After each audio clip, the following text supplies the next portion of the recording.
Time for another board game review, and this time we have the game Munchkin. This was published by Steve Jackson Games and is designed by Steve Jackson. I actually went out and bought this game because for the 200th game review, I figured I would pick a game that I have never played, but I know a lot of people have played. Never had played it before? Yeah, let me show you how to play. So in Munchkin, your goal is to reach level 10. Everyone starts as a level 1 human with no class, and you each get 8 cards to start. Each player starts with 4 of these treasure cards and 4 of these door cards. And at the beginning of the game, they can decide if they would like to play a race card, a class card, or usable items in front of them to start. So for example, I have a wizard class here.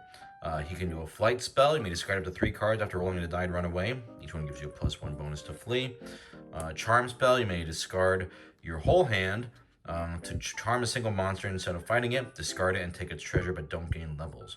There are other monsters in the combat, fight them normally. So you can put that in front of you. There's also, pantyhose of giant strength, +3 bonus, not usable by a warrior, along with a +4 bonus usable by a human-only Swiss Army polearm, which is 2 hands and big. We'll get into what that means later. So that's what I could start with. There are different actions you can take at any time.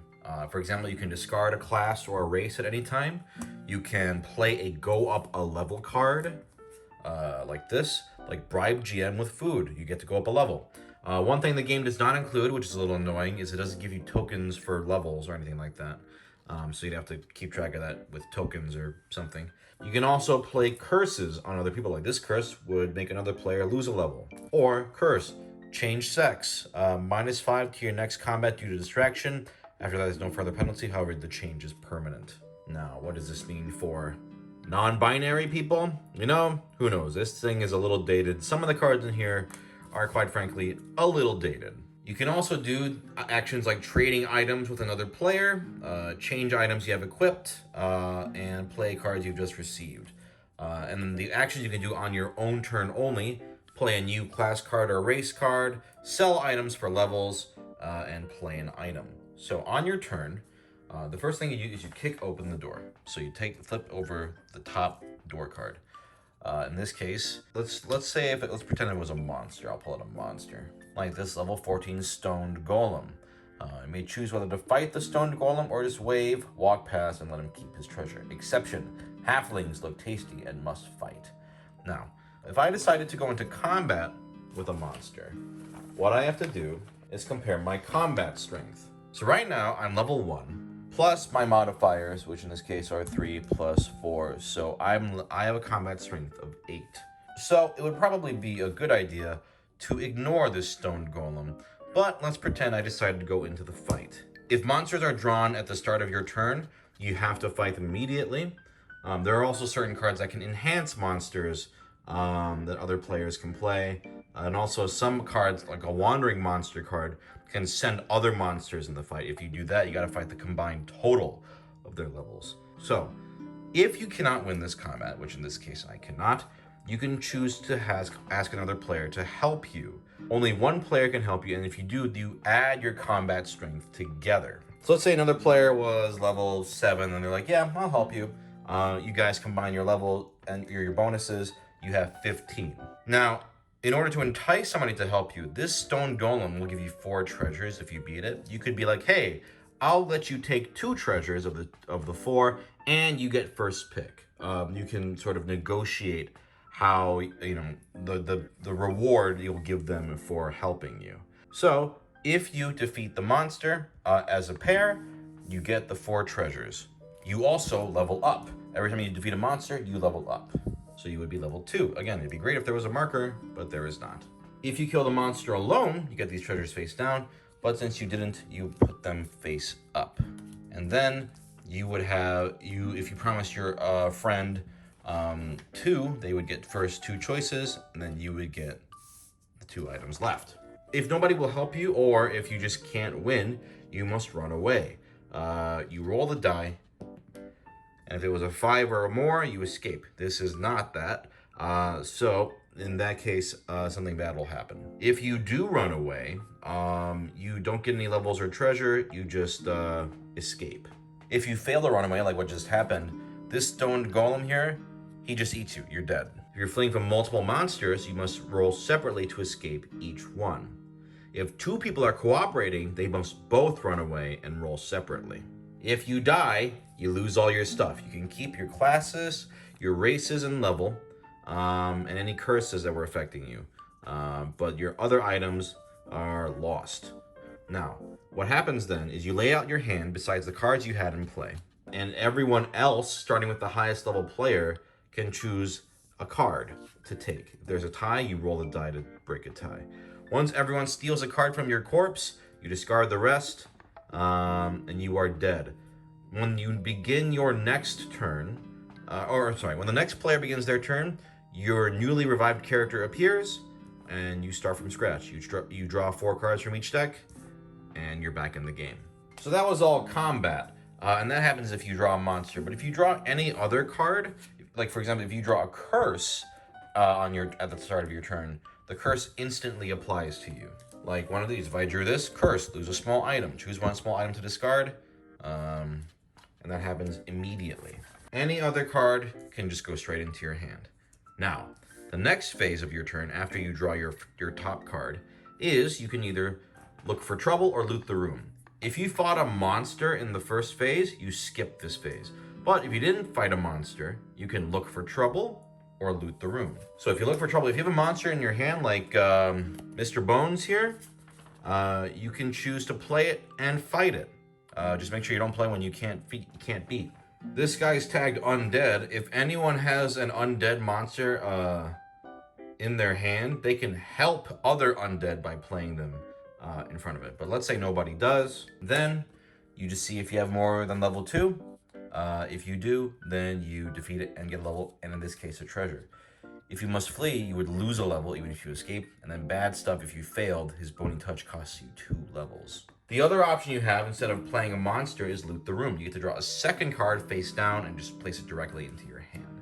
Now, at that point, if you have more than 5 cards in your hand, you must play enough cards to get you to 5 or below. You can play curses on other players, you could sell items from your hand, or play items to the table.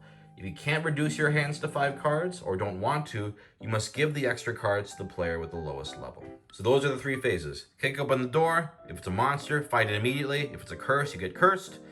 Then you can, if you didn't fight a monster, look for trouble or loot the room, and then play down to 5. I already showed you a class card and some level changing cards. Here's one. Here's a race card like Elf. +1 to run away. You go up a level for every monster you help someone else kill. That's pretty good. There are also special cards like Half-Breed. This one lets you have 2 race cards and you have all the advantages and disadvantages of each. Or you may have 1 race card and have all of its advantages and none of its disadvantages. But you lose this card if you lose your race cards. There's also Super Munchkin. You may have 2 class cards and have all the advantages and disadvantages of each, or 1 class card and have none of its disadvantages. So those can let you have some variety if you have those cards in play. Some items, like the one I showed you before, the Swiss Army polearm, it is labeled big. Big items, you can only carry 1 big one at a time. Also, it says 2 hands, because for some items, if they have 1 hand, or 2 hands, you're limited by how many hands you have, which is 2. If you can do 2 1-hand items or 1 2-hand item. Likewise, anything that says armor or headgear, you can only have, and footgear, you can only have 1 of each of those as well. Trading, you can trade items for their value. If you look on this card, it's worth 600 gold pieces.